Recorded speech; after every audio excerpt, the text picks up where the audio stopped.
In a recent interview you did on TV, you were asked about how much you suffered as a prisoner in a Zimbabwean prison camp, and you responded by saying that it's not the question of suffering. You quoted saying, "It doesn't matter what happens to us in life. It's how we react to what happens in life."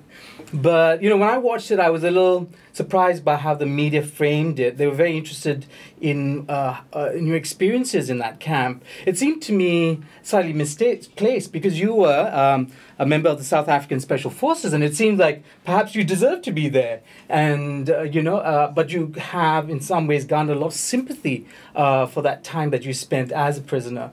What was it like growing up white in South Africa during the dark days of apartheid? I was born into a very, very poor white Afrikaans family. We did not have much. My country was ruled by the church and the government. It was compulsory for me to join the military at 16. I had no say in that. If I didn't, I went to prison. I never had a political thought or political ideology. I wasn't even very well educated. I did what my government told me. Would that be true of many of the youth of that period? I mean, everybody, white Afrikaners. But wasn't there also true, wasn't there a belief among some Afrikaans and some English-speaking South Africans that really did believe in the racial ideology of apartheid? Of course, that's in every country in the world. You have your radicals. I agree with you fully. And to get to your point about Chikarubi, I agree fully that I deserve to be there. I never said I didn't deserve to be there. When my government told me to go across that border and do a raid, I was in the military, but it doesn't excuse me. I went across that border and I was in the wrong country and I was doing the wrong things. So yes, I deserve to be in Chikarubi. When I think of South Africa of that period, or even earlier, I think of people like Steve Biko, I think of Joe Slovo, the Communist Party of South Africa, or Ruth First, or Albie Sachs. These were the real heroes of South Africa who put their lives on the line. They were black or they were white. How do you relate to their stories? Because they were clearly people who didn't conform at that point in their lives, and they could have, and many people did, like yourself. How do you apply your philosophy of life that you're now promoting? And when you look at their lives, why is it that some people can, in fact, say no to evil? Well, I think, most of us are like sheep. We are products of our society, our government, our church, and our family. How many of us question our family and our government?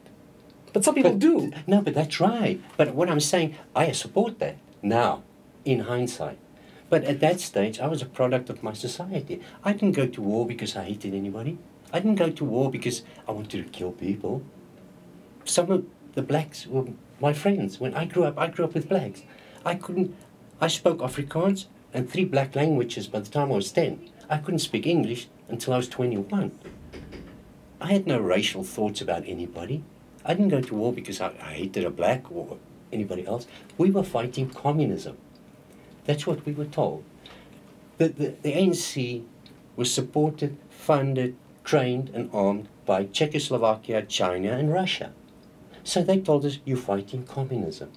I didn't go in the field. I shot whites, Cubans, Russians, Czechoslovakians. If they had the wrong uniform and the wrong gun, I shot them. But I didn't shoot them because I hated them. We were at war. I'm not justifying anything of what happened. I'm not saying it's right. Of course it was wrong. Now, what I find very interesting about this genre of self-help, of motivation, of finding kind of an empowerment, and these lessons that you have, it seems to me it's based on this idea, quite in contrast to what you said earlier, that people are actually essentially free. That it doesn't matter what structures their lives, whether it's education or the church or government policy or even a war, that they can somehow stand back from that. And that's an interesting tension, right? Because in some ways, your work is about ignoring those structural constraints and saying, well, it doesn't matter what the constraints are, you can still be this, that, and the other. How do you square those two things? I mean, your description of yourself as somebody caught within certain structures, and I appreciate it. I mean, I think there's probably a class dimension to apartheid that many of us don't see. We just see it in terms of black and white. But there's this other side of it, you know, the sense of personal freedom in the face of evil. How do you work that in your present philosophy? What kind of structures do you recognize as being so overwhelming that it determines how people act in the world? Well, if you look at the war and the politics in Iraq and Afghanistan, America, those people they're caught in a structure. Nobody is in this world really free. We are all prisoners to our government, to our society. You can't just do anything you want. You become outcast.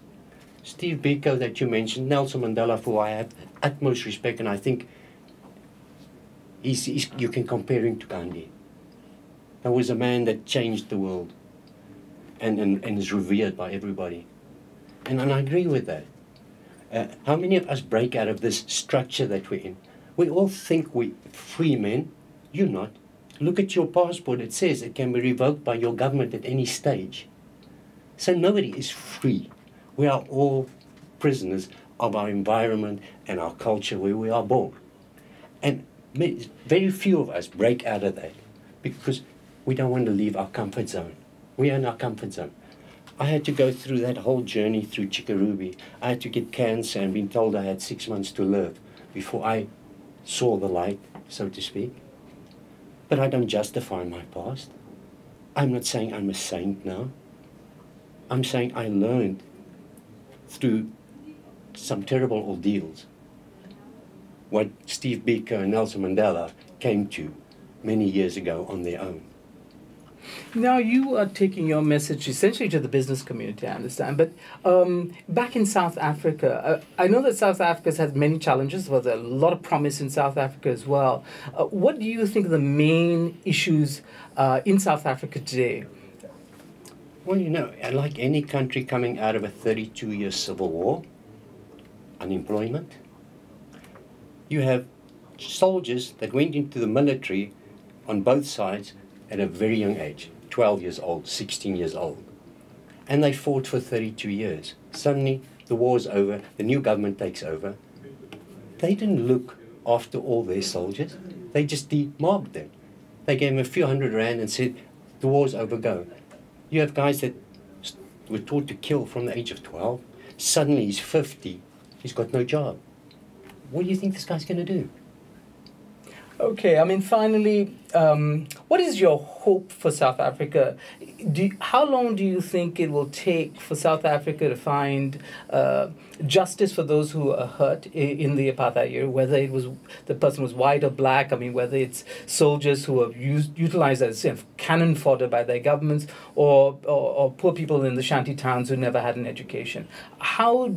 What real message is there for them that you could give them?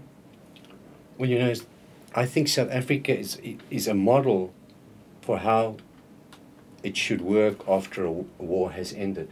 Wars are ugly. Nobody wins.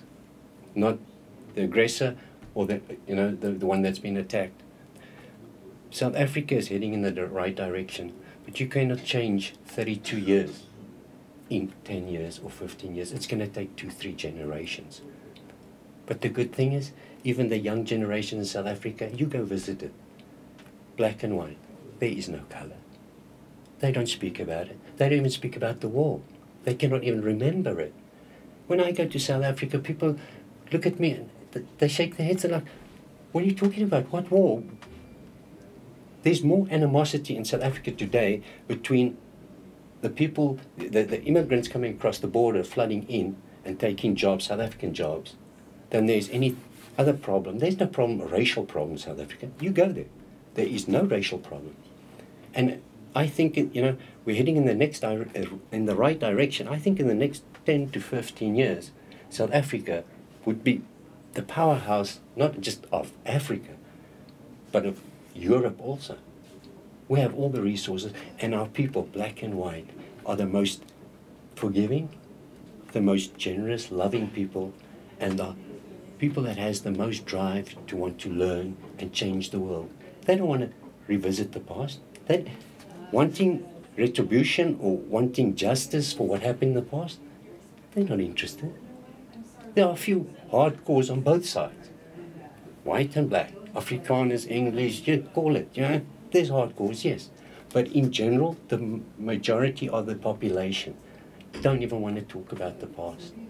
They say it's done. Let's move on. And you know what? Who set that trend? A man called Nelson Mandela.